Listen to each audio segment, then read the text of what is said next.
Your light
So about 2.5 years ago, um, I think it's time, to starts to mess up on you at some point. But I think it was about 2.5 years ago.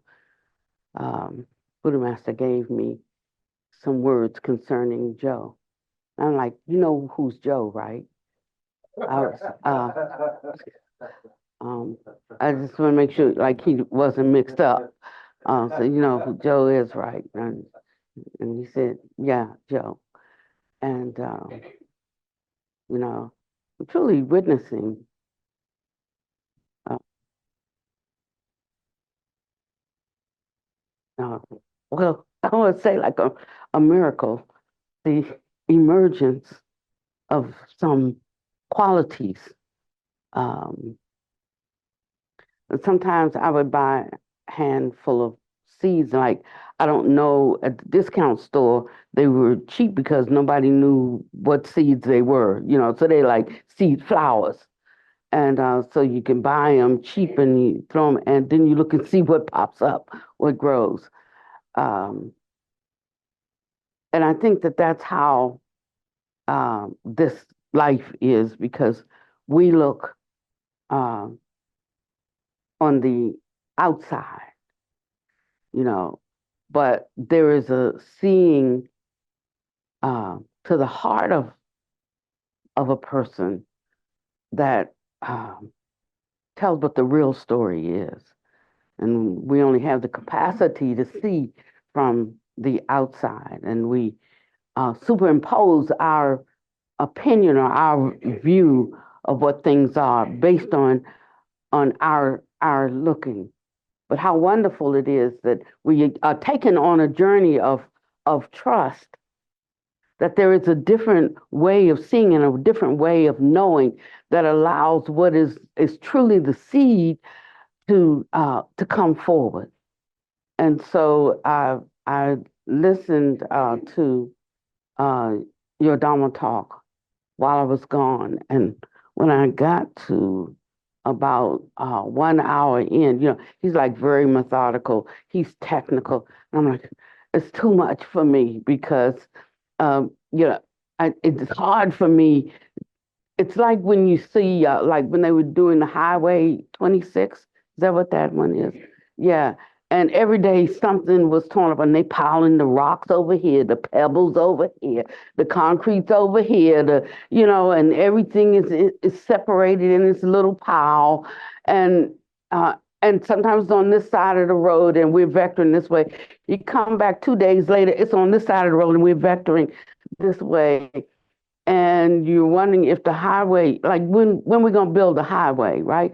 But everything has been strategically measured. It's been laid out in places where it needs to fall in to fill up the hole. It's been like, so all of that's going on. And one day you ride down, and like in a week, the highway's finished, but it took 2 years of all of the preparation, laying things out, measuring, readjusting, realigning, building something that and then you come, and it just seems like in a week it's all finished and it's open. It's, wow, this is so profound, this is so beautiful, this is so.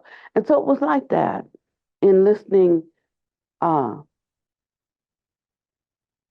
Joe build a case for practicing the Dharma, and for letting us know that everything else we prepare for, and it can be a long preparation, and we're okay with it. Like 4 years, when you're going into college to get a degree. 8 years if you're going to be a lawyer, maybe 10 years if you're going to be a doctor. And so, but coming to Dom give you about 2 weeks, and if I don't have certain things, then I'm going to look someplace else, or or coming in with a state of listening to learn something. There's something I need to know. But coming to the Dhamma, oh, I know that already. Oh, I don't believe that. Oh, that's not true. And so it's the attitude in which we come in to the learning environment, whether there's anything in there that we can take away to like really discover ourselves, because it's not a rediscovery.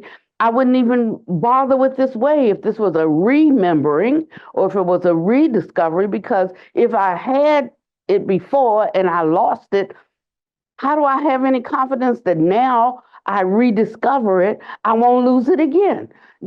So that's the first thing that turned for me as when we talk about original nature, but it's not one that we forgot. It's not one that we lost. It's one that we have not yet awakened to. And that makes a difference. You'll see as you go through the process of what you can hold on to, what you can accept and massage and open up to have a greater realization of things as they are. But if I come in with a notion that I forgot it, and this is a reminder, I don't have as much confidence in its efficacy, that I won't forget it again. So how can we talk about getting out of the realms of samsara if we think that it's possible to just keep to forget and we'll be right back in the realms of samsara? So you have to know, like whether you're biting down on a loose tooth or not, whether that tooth is stable and fixed. And that's why little corrections, even in the doctrines that we have heard and have embraced, that give us a certain amount of confidence, there's a certain way down that road that confidence is going to fall apart when you encounter some kind of problem, for instance. So this was 2.5 years ago. And Buddha Master tells me something concerning Joe. I'm not sure if I ever told you, but I tried to work with you in a way that I wouldn't be a hindrance to what was possible. And so, yeah, so I was working with me. uh, and so somebody said, "Boy, you give Joe a fit." I said, "Well, if Joe's gonna, if what I was shown was gonna be that, I got to really work on Joe, But it's not that. It's not that I needed to work on Joe. It was that I need to work on me.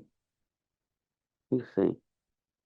And in working on me, that's mostly me getting out of the way and me not having my own minds about something. This self-cherishing that we have is what the problem is. It's what hinders everybody else. It's what not only stops us in our tracks, but it keeps it.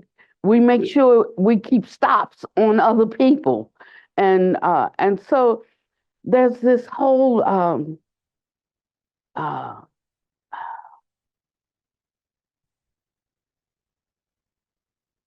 imploring that one see the limitations and the hindrances of self-cherishing. So I thought that I would talk to you a little bit today about changing our state of being, how we change our state uh, of being.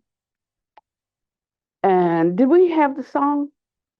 Well, ready? Okay. So the reason why I wanted to uh, play that song is because whenever I hear it, it reminds me that I'm not the only one bringing something to the moment. And according to the minds that come together, whether they are human minds, or whether they're divine minds, or or whether they're demonic minds, or high or low, whatever we bring together, that's the atmosphere that we're going to create, and that's the soup we're going to swim in. There's this all this conversation around swimming in the same river right now, and its pollution and so forth. And we are also swimming in a sea of various mind streams, some polluted and some pure, some high and some low, some questioning and others are full of confidence. But we're constantly swimming in this mental stream, whether we know it or not, or whether we can see it or not. We are. And only by refining the atmosphere around us, by being able to absorb the negativities and exchange it for a kind of positivity, will we ourselves survive and allow the survival of others. And so we have to be able to absorb life not through an intellectual lens, but consciously and conscientiously. So we will uh, come into some understanding of what processes are involved in our our evolution, and we make some agreements about how we will hold the space. We make some agreements about um, how we will adjust our tendencies and our influences to allow for the most successful outcome of the endeavor. And so when we plan to go to law school or whatever, we count up the cost. We look at how much I have to give to this. How many hours in my day can I give to this? I have a friend who's going right now, and she has to work to be able to go. So she's got to work a full-time job. Then she has to come in because in law school you like read and you read and you read and you read. And so she has to give 4 hours to reading in the evening. And she has to also, and so she's counting up what it's going to take for her to be successful at this endeavor. She's not like just hopping in, I'll see if I like it or not. And, I'll take what parts I do and I'll discard what parts I don't. And, but going into it consciously and conscientiously, with her whole effort, because this is like the most important thing to her right now. And so she readjusts all the other things that she has to do uh, to figure out how to make this work so that it will be the most successful. So going through her hierarchy of needs and how she will order life. So she figured it all out, and she didn't have enough time to do everything. So then she had to sit down and talk with her husband because she's going to need some help, just to get everything done in the course of 24 hours every day for the next 2 years that have to be done for her to come out the other side of this. And so now her husband has had to go through his schedule, and he's got to go through everything. And so he's had to sacrifice to give up some things in order to help her be able to attain her goal. And he has to take up some things, like he'll be the one that cooks dinner because she has a 2-hour window before she has to study until midnight before she has to get up and be back at class at 8, the next morning. But they've gone through this whole thing together, and they've laid it all out. And he truly wants her to have it. So he says, so I can't withhold it from her. He says, I know my ambitions in life. I know the things that I want to do. He says, now I'm an old man because he's 50 and his wife is young. She's 28, I think, or 29, something like that. So he said, I had my time. This is her time. And so he was giving himself to her endeavors. And it took this to refine the atmosphere to allow the present moment to come forth that would be beneficial for her. And so what we can see is that some of this is not just about consciousness, it's just not just about refining the atmosphere so that conscientiously, but there is an actual chemical process that's taking place, and that finally comes about ultimately giving us, not a not a state of us, but a state of being, undefined, ready to be present and useful, activated in the moment for what is arising and what can come forward. So this chemical process naturally also involves our body, our physical being. It's not just a mental process going on. This kind of, when you think of the word transform, it's the whole thing, the whole being has to transform. So in the body and psychically, and and as these two encounter prajna, there is a transformation of that body, that physicality, um, that's made up of the five elements, and the psychic or the mind component. All of that gets transformed into something else, and we can just call it, make it like a pure essence, pure being. So it's not Diane or or or Susan. Or is anybody here named Susan right now? Because I was trying to use names, there was nobody in here. It's not Diane or Susan or Bobby who is uh, getting better, but there's a transformation into another kind of entity, if you can be with me for that. So that means that Bobby, Susan, and Diane have to die. I mean, in the transformation, they get dropped off. And there is something else that's there. Of course, from the outside, we're still seeing Bobby, Susan, and Diane. But that's just the limitation of our own minds. But as we allow this transformation to become complete, Bobby, Susan, and Diane just become symbols by which we maintain a connection with that old being, that's for continuity's sake, in a conditional sense. But something has completely shifted, and we no longer relate in that kind of individualistic way, and the weight that carries. But it was always like hovering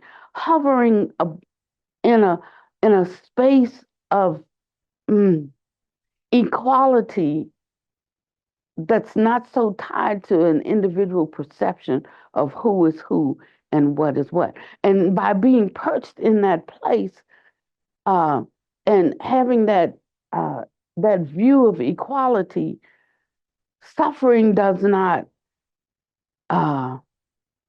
occur. There's no view of suffering. Neither is there any view of great happiness or joy. It's just all there. That's all. And none of it carrying any kind of weight or any kind of burden, or weightiness on its own side. It's just, everything is just as it is. I won't say everything is just as it should be. I'll just say everything is just as it is. And there is a kind of peace in that allows one to be able to be with everything just as it is, knowing that all conditions are due to causes. And that's where a very deep level of peace comes in, that can tamp down the fear of changing, because that's mostly what we fear. We fear change. We fear changing. We fear having to be something different than what we are, even if we don't like what we are. That's, I am what I am, and that's all that I am. We even when we want to change, we hesitate. When we recognize something flourishing in us that's not useful and that's not beneficial, it's like, damn, I hate that I'm this way or that I think like that. But we don't really want to change it because we're familiar with this. And so we get into a love-hate relationship with our own self, because we sort of want to give it up. But that means I'll have to step into some unknown area, and that's a little scary for me. We don't want things to change even when they need to change, because, at least I know what this is. and I can come up with some resources around it, but when I don't know what's coming, that's a little more frightening for me. I'm a little more vulnerable in that kind of way. So I'm talking now about how to take these highfalutin sounding concepts and to just bring them down into our ordinary life so that we can understand what dukkha really is and what suffering and how our suffering is mind made. And so, thinking like the,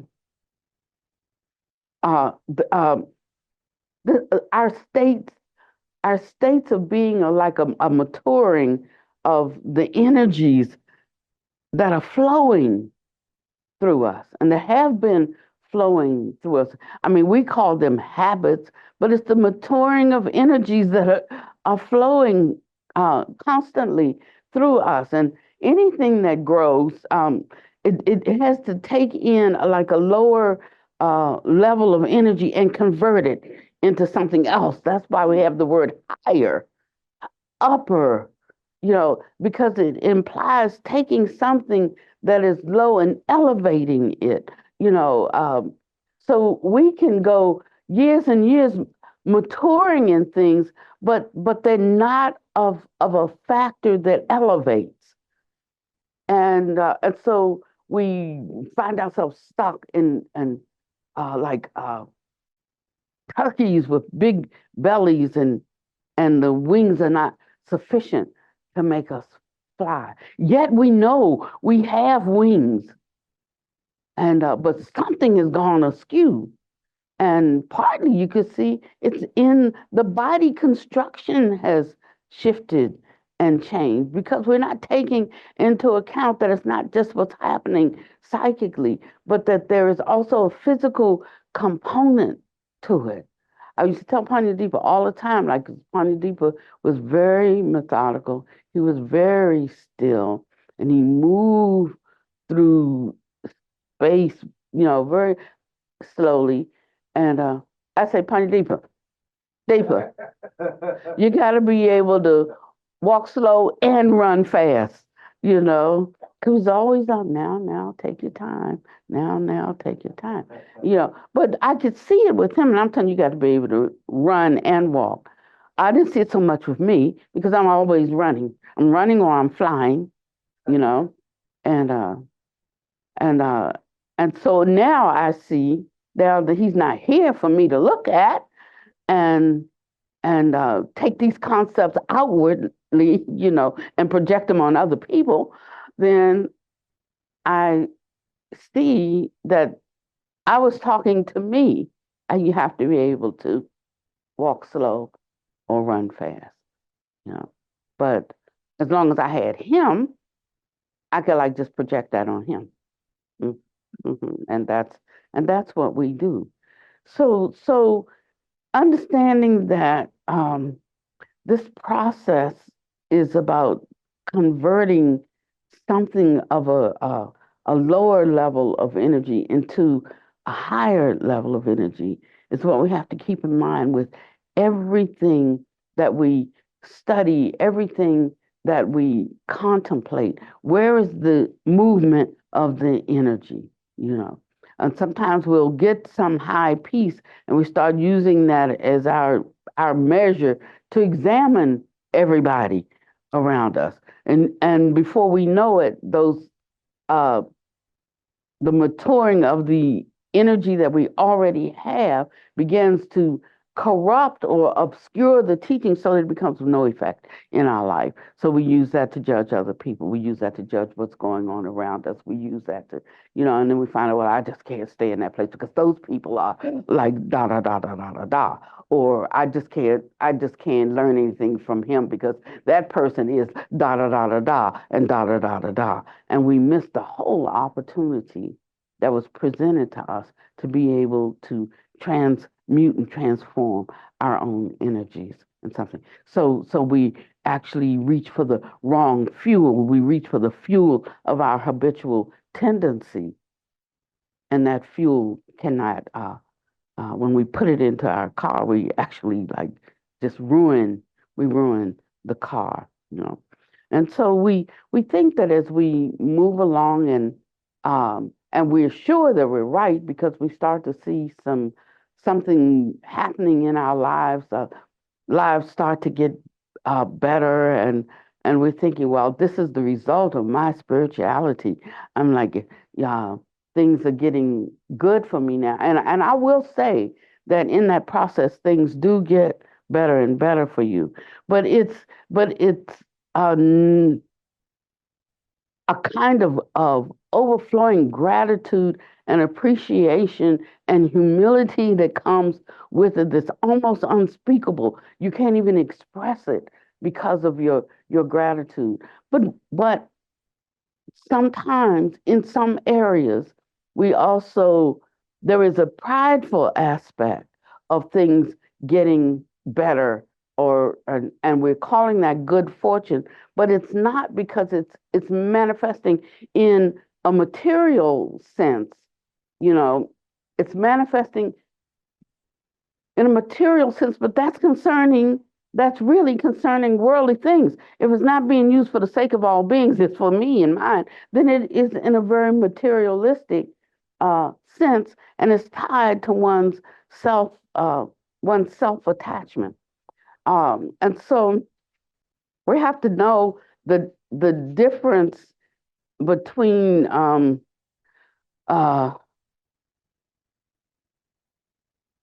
the commitment that we make to our spiritual practice, the commitment that we make is not for rewards that, for materialization, I could say, of rewards in this world. One's not even thinking about it in that way. You know, what we're working for is a spiritual life, you know.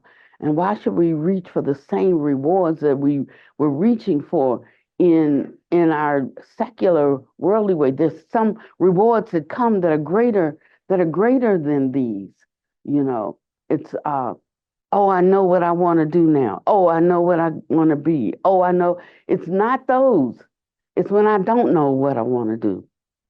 Because Pannavati's dissolving in such a way, you know, that she's giving up her um, promotion of what she wants to do and who she wants to be and where she wants to serve and how she wants to do it. And, you know, it's all of these things. And one becomes uh, loosened from that, but without the fear of then what's going to happen. What's going to happen to this stuff over here? How is that going to come about? Where am I going to find the money? What are people going to think when I shift? And you know, not that we haven't shifted many, many times before, but every time we shift, there's that fear of shifting. Like, who's gonna who's going to understand? But and you know, and all of these questions come up. But there is a space that we can enter into as we um, as we begin to awaken to bodhicitta that makes us not worry about that. I remember when Martin Luther King Jr. gave his uh, speech and he talked about um, uh, how he now was not worrying about anything and he wasn't fearing any man. You know, he said, because I've been to the mountaintop. He said, and I might not get there with you, but I've been and I've seen the.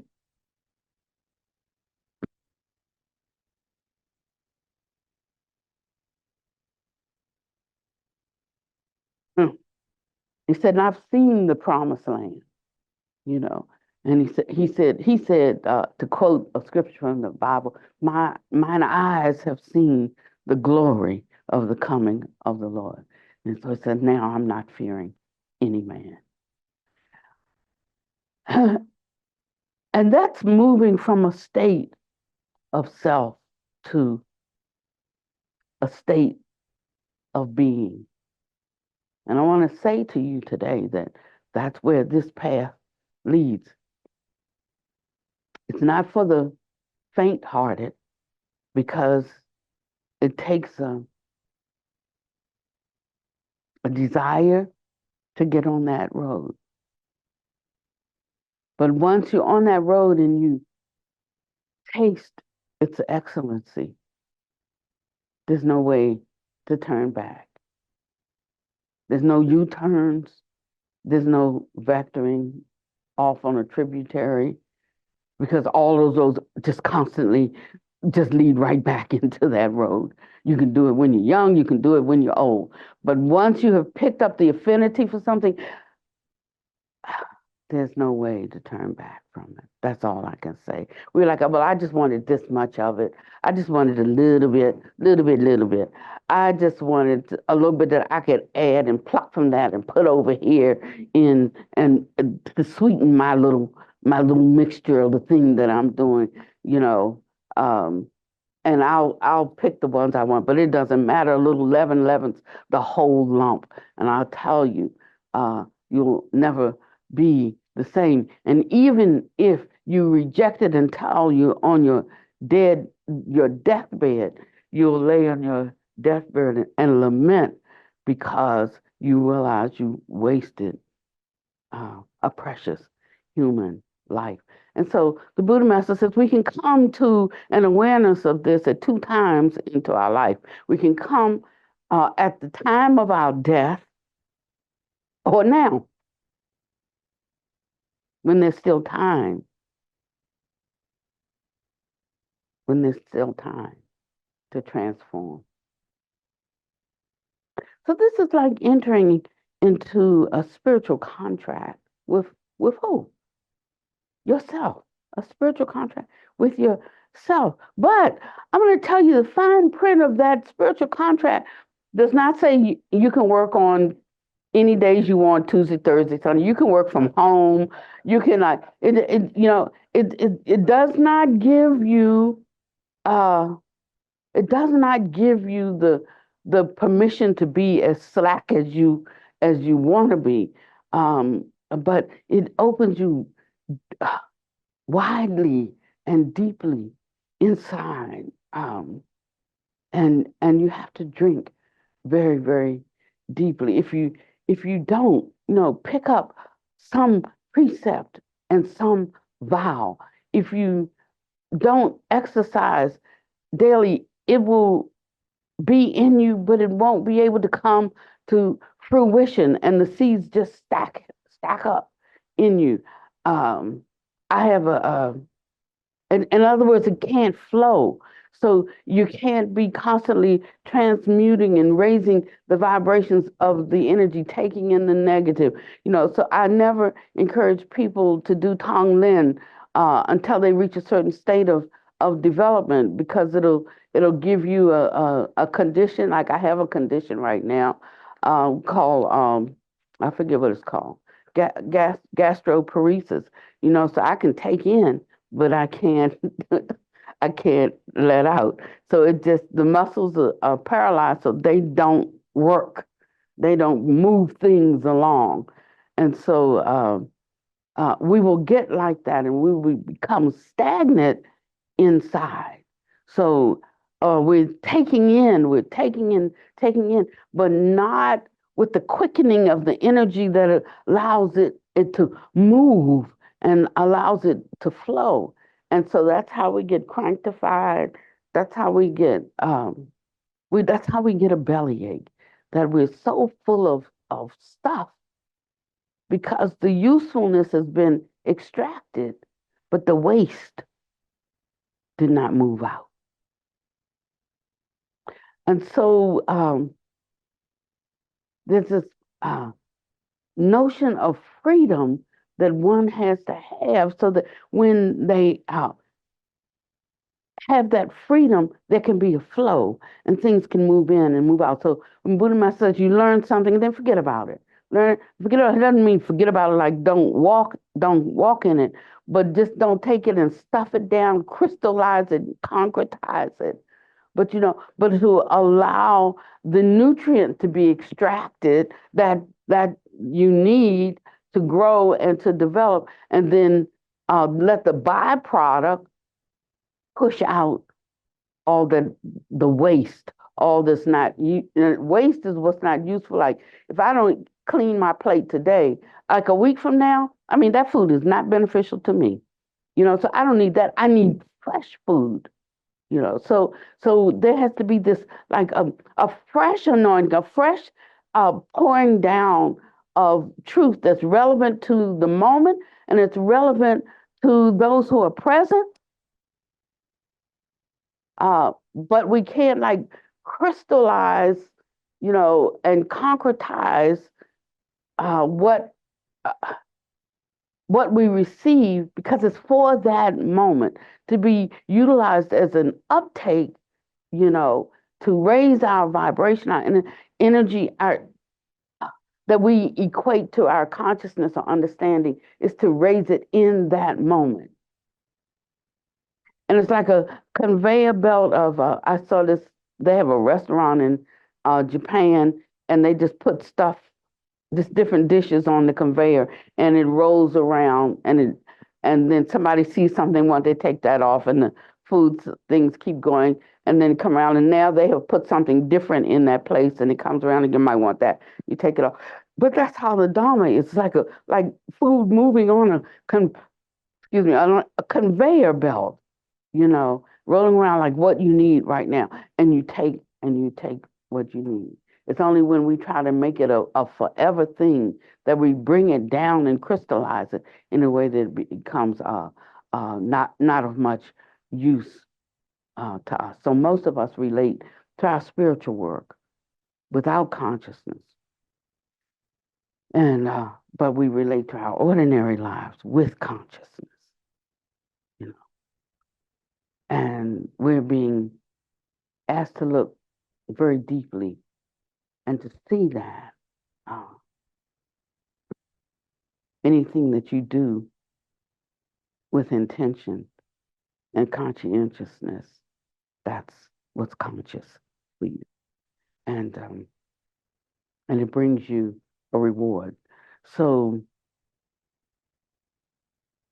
I listened twice, especially starting at time 1 hour of Joe's talk. And it fundamentally changed me. How simple this process is. It's laid out step by step. And that there is a medicine for every ill that we have. But you take the right medicine for the right illness.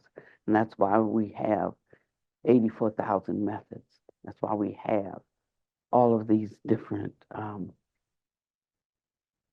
ways of approaching and understanding life. And the thing about it is, though, that sometimes because we don't know the full efficacy of a medicine, what it is capable of doing, we take it for one thing or try it for one thing, and it didn't work for that as well as we thought, but it works on some other illness that they have. It can be an Ozempic,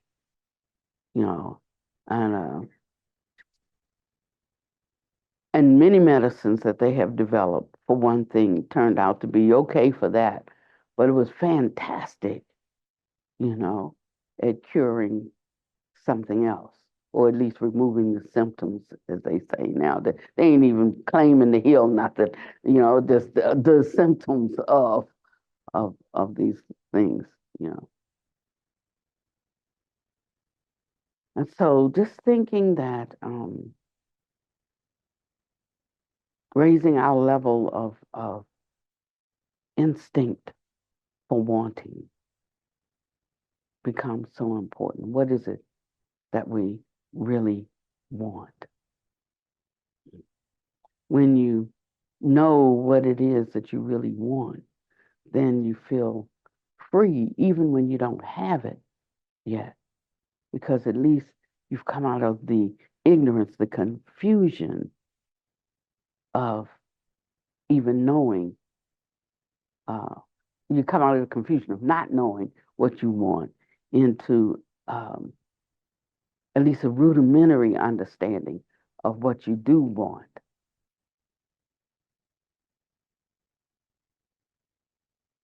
And there's a certain trust that you have to have, um,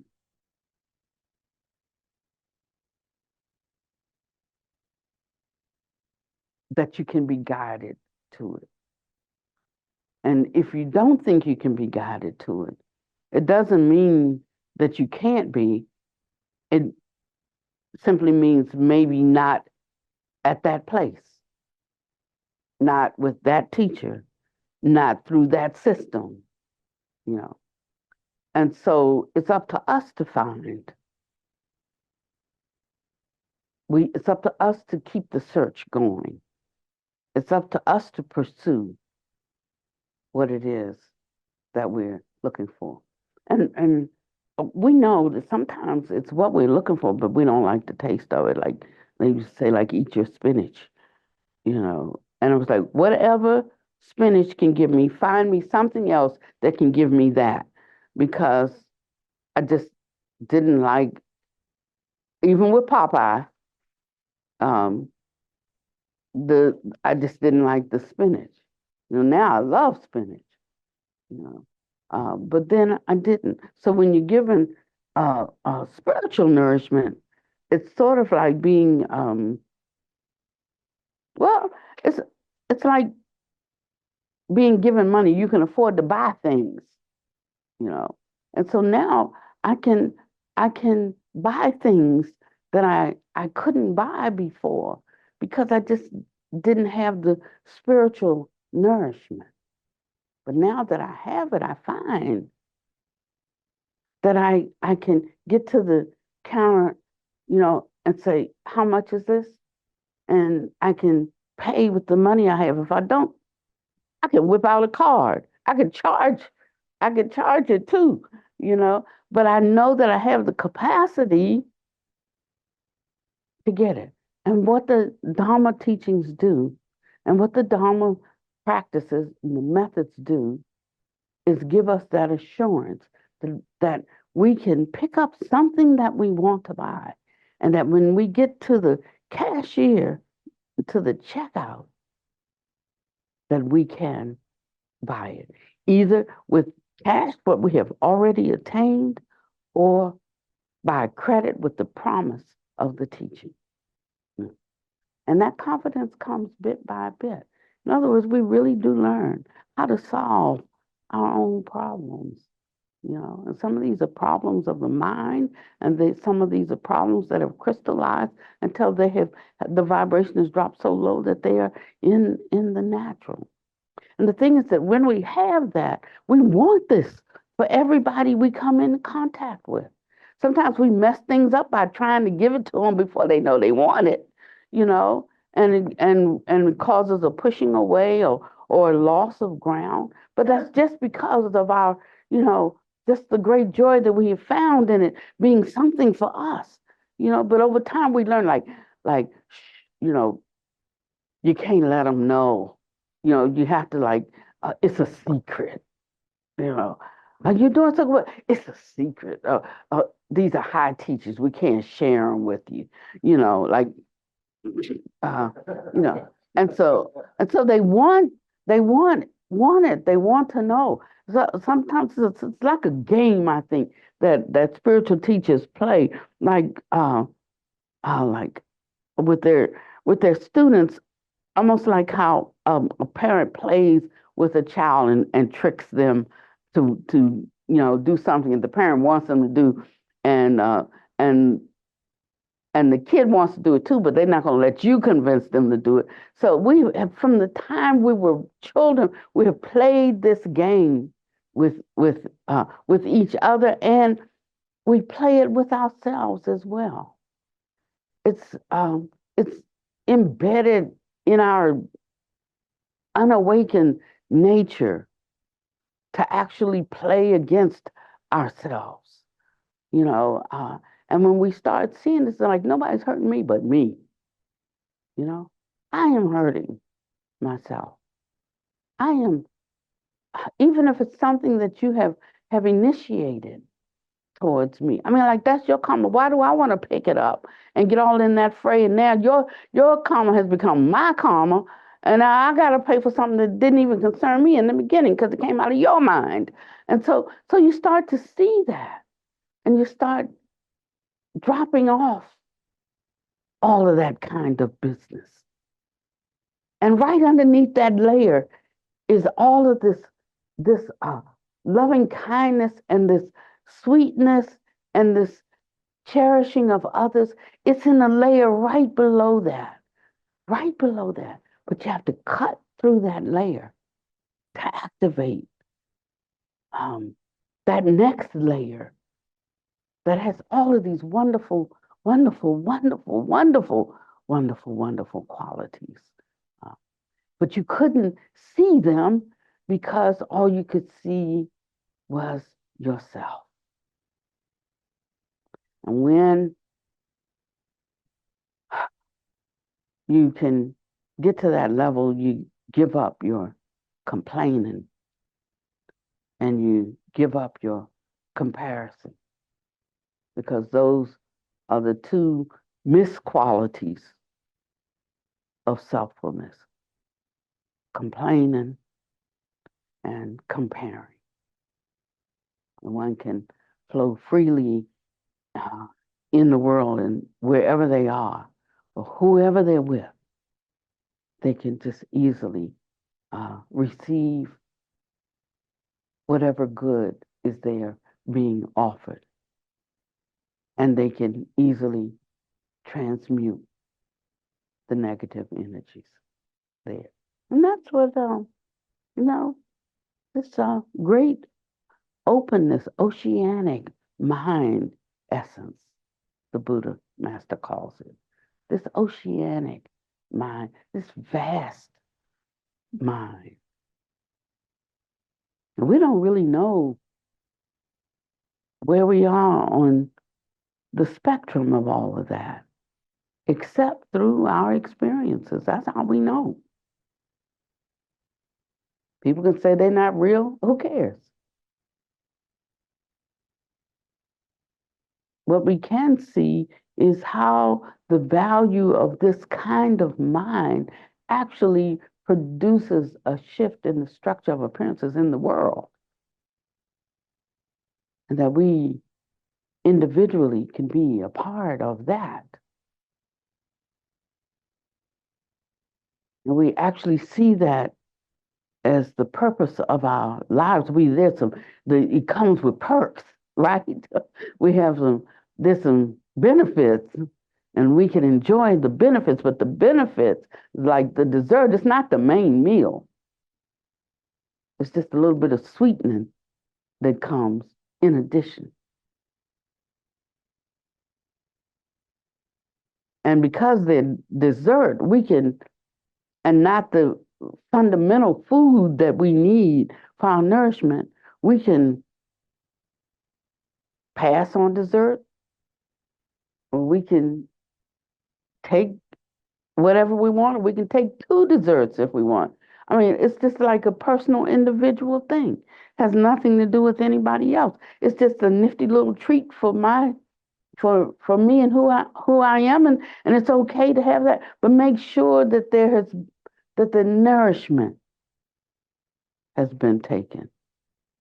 And so many times we just look at the treats and we think that's the main meal. And so we die not having understood even the purpose of life. And the Bible says, better is the day of one's death than the day of one's birth. And I think the Dharma kind of says the same thing. If you have lived a life with purpose.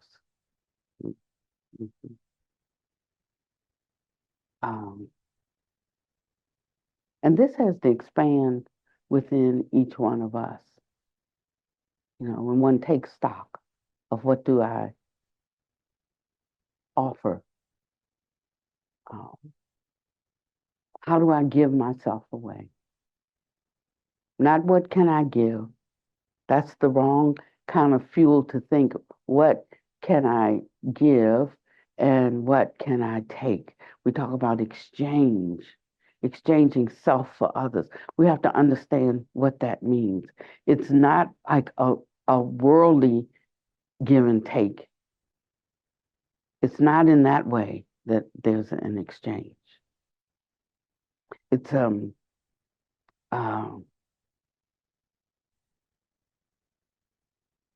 it's a taking or receiving or accepting, taking on in a way that we um, don't look for anything back. But what we do is we mix it with our own energy, and our alchemy allows that one to also be elevated, uh, taken to a place that was higher. And if we're not doing that, we're not exchanging. For instance, we say, the blames of others are my blames.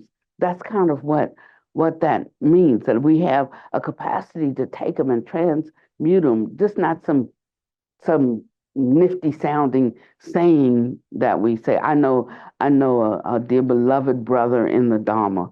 And he'll cause all kinds of confusion, and he'll just he touches all your low spots until, and if he touches here and that doesn't set you off, he'll just keep picking until he finds something that sets you off. And then when you get set off, he's like, ha ha, I take your blames as my blame. Like, now he's gonna be the noble one. He's gonna take but it's not in that way. But it's really being able to take and transmute the negativities, by your own state. So you have to be in that state. If you don't, you will lose even the ground that you're standing on. So many times people have such good intention and they move from station 1 to station 5. Then they encounter a situation. It can be an outer situation, or it can be a situation within somebody that they encounter, and that's a stage 10. And they're at stage 5, and they think they're going to take this on, and they get absolutely clobbered, and they fall because they're trying to handle a stage 10 emergency with stage 5 competency. you know and so that's how we find, but it's okay, because these are the ways that we know where we are, and it's all right. It can be all right, because if we look and acknowledge, oh well, that's for somebody to take on and work on, but not me at this time. So you don't have to feel bad about that. You can just bow out, because you're going to create a bigger catastrophe if you try to meddle in it, if you try to help with it. So what I found when I encountered Buddha Master's teachings is that a lot of times I was at stage 5 trying to handle stage 10 emergencies, and so, but I didn't know it, because I knew the language. I had the language prajna, but I didn't know it. So I took these things on. But when I began to see it, through contemplative, I could really see a light was turned on. Then I said, hey guys, I'm at stage 5 here, but I have found a teacher who can, who can take us to stage 10 and beyond if you want to go. And it was like, well, we're all teachers. We can't do that, because that's to say that we don't know. And so they decided to just keep saying, we know. But it cost everything, which was a low price to pay. If you have nothing, then, it doesn't really have the value you and your buddies thinks it has, when you find out that is, that it ain't gold, but that is, what's imitation gold? Pyrite. Okay, that is pyrite and not gold. Then it's easy to open your hand and let it go. We can't keep holding on to things, trying to prop up an ego, trying to prop up a face. It becomes wonderful to say, I don't know. It becomes wonderful to say, I used to think about it this way. And that has some validity, but this is a higher and better way to think about it. Or this is a more universal way to apply it. Or this is a more, and it's like that. And that starts to get beyond our dogma, beyond our jargon, and it starts to show itself in a true and in a living way. So we start moving from a state of being, oh, that's just Pannavati. We start moving to a state of being that, and the qualities of that begin to shine through and have their effect in the world. The one that you wanted to have when you were being ego led. And so I say to you that you can live like a beggar your whole life. Mm-hmm. And that's how you will live if you can't surrender the patterns of your former life. But if you come to the place that you allow this state of being that's aroused in you to rise up, not through taking and crystallizing and concretizing the Dharma, but allowing the Dharma as a free wind to flow through you, then it will propel you along that path until there will be nothing left but the dust of like the artist formerly known as Prince. It's something like that. And it's a real thing. And it's available to us all here and now. If we have enough confidence in the Dharma, if we take the Dharma in and we start to have enough confidence in the Dharma in us, and if we keep going in that road, they will end up just being the Dharma and know us. Just be. Just be.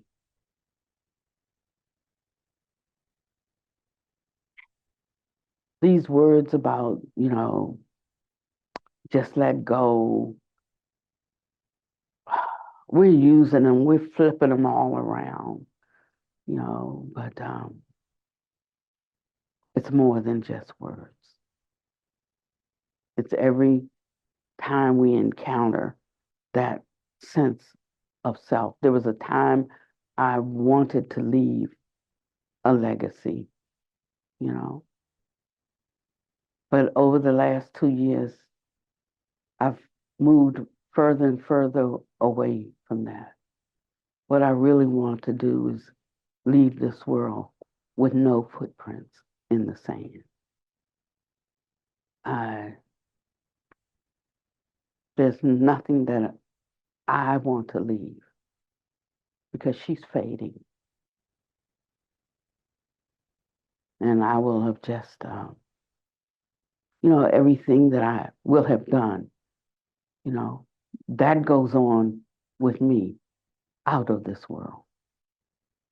So I don't want to pre-frame and leave something for somebody else to do that was what I wanted to do.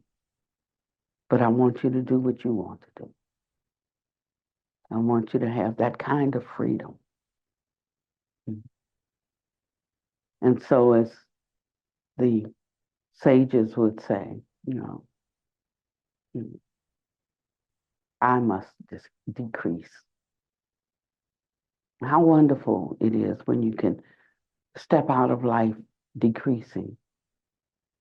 And like when you don't have any choice, like when you're dying, you can't do anything about it. The decrease is happening to you. It's happening to you.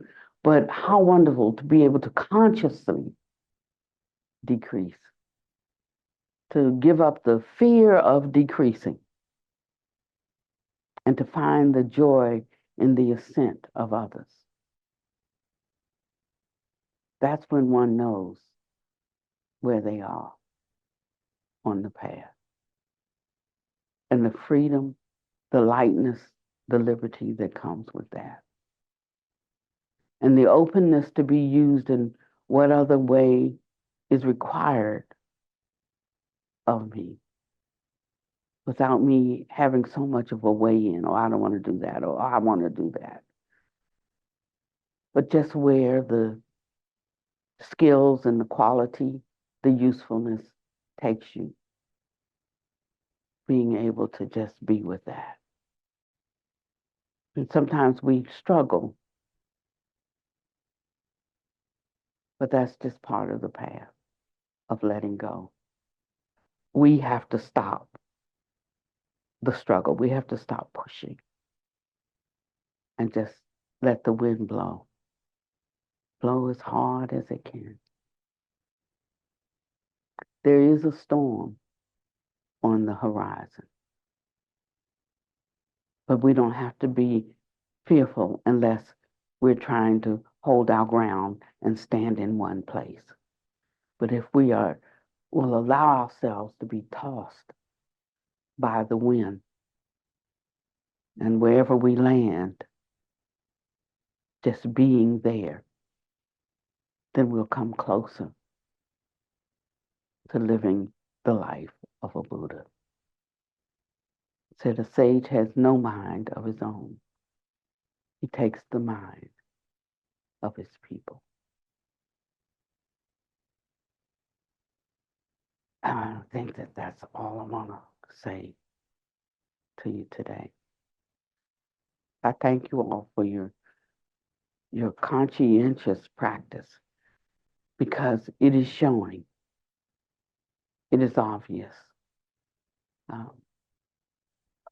And I hope that you are seeing it for yourself. Yeah. It's a joy to watch it unfold. It's like that mirror is in front of us now, and we can each see our own image.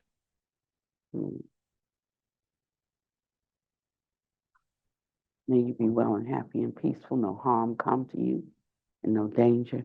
And may you always be able to overcome the inevitable events of life.